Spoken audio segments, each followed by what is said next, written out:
Hello, all. My name is Bradley Jackson. Welcome to the Tennessee Chamber of Commerce and Industry. I think this is kind of a continuing segment on our coronavirus updates. Today, we have a very special guest with us.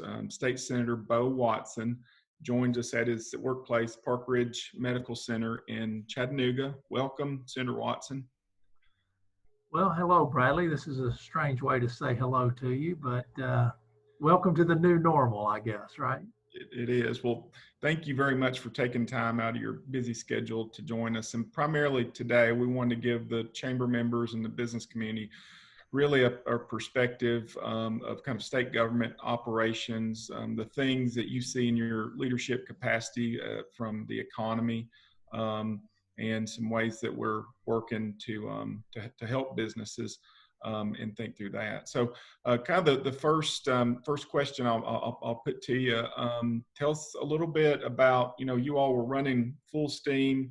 Then the virus that was shown up in Tennessee started expanding, and the legislature, you all made some very decisive moves to pass a budget and take a recess. But tell us a little bit about how much the budget changed and how the process there worked.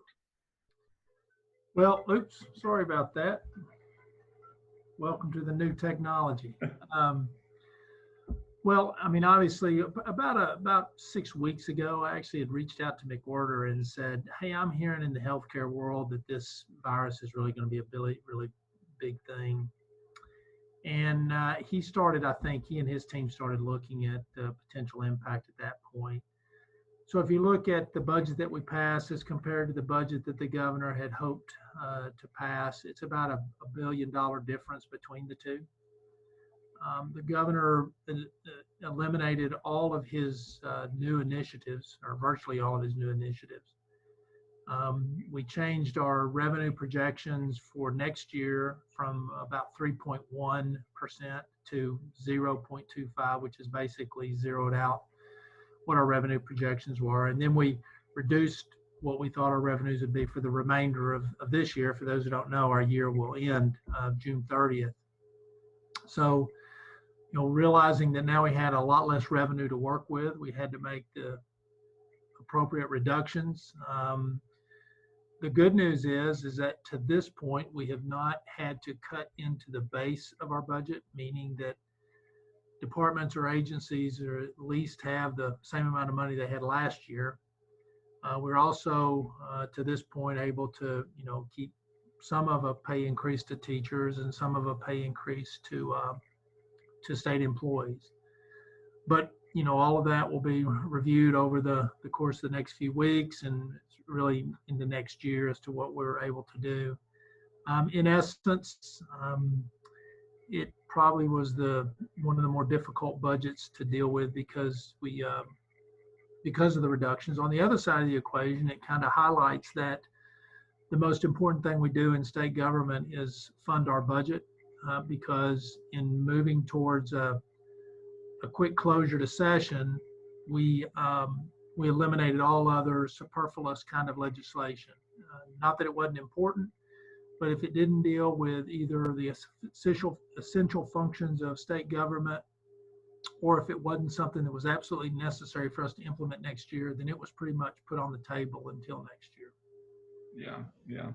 Well, and I know the business community has been very supportive of you all being extremely responsible, kind of having the foresight to know that a lot of things were going to change and taking a very responsible approach. And you all have built up a number of budget of reserves over the years that will help Tennessee to weather the storm.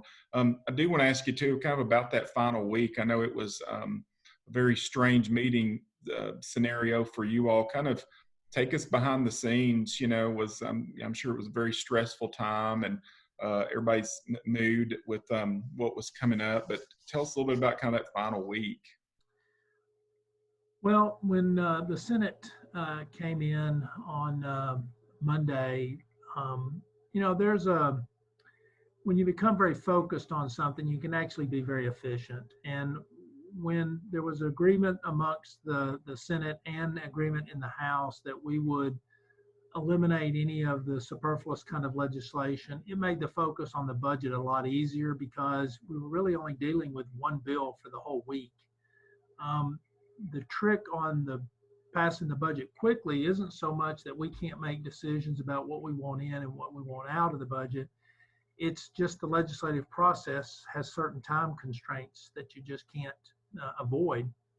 And one of the biggest things that we have to be able to do is you have to take whatever numbers we write down on a piece of paper and convert them into a legal language. So often the unsung heroes of this process are the people who work in the legislative legal offices that write the language for the bills that we pass. And that was certainly true for this. So we actually moved a little quicker than we thought we would be able to. We figured we might finish on Saturday, probably Sunday. We ended up finishing on Friday, Friday. So once we made the decision on the reductions and once we made the decision on no superfluous legislation, it's really just a complicated math problem that you have to complete. We were able to do that pretty quickly. The big thing is, though, really, Bradley, and I think your business folks will appreciate this, is the degree of collaboration and coordination that we had made it a lot easier to move the system, move the budget through the process. Yeah. And it passed, and it passed unanimously in the Senate. A few opposition in the House, but unanimously in the Senate because everybody on the team realized what we were facing, and there was not really a lot to argue about, not unlike our friends in Congress who just dealt with the stimulus bill in the Senate and passed it unanimously, because there might be things in there you don't like, but this isn't the time that you argue about those kind of things. This is the time that you move forward, you do what you think is in the best interest of the state, and you come back at another time and live to fight another day for those kind of things. All right.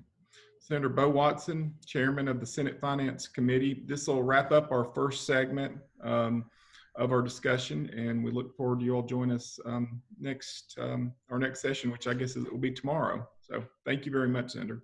Thank you for having me.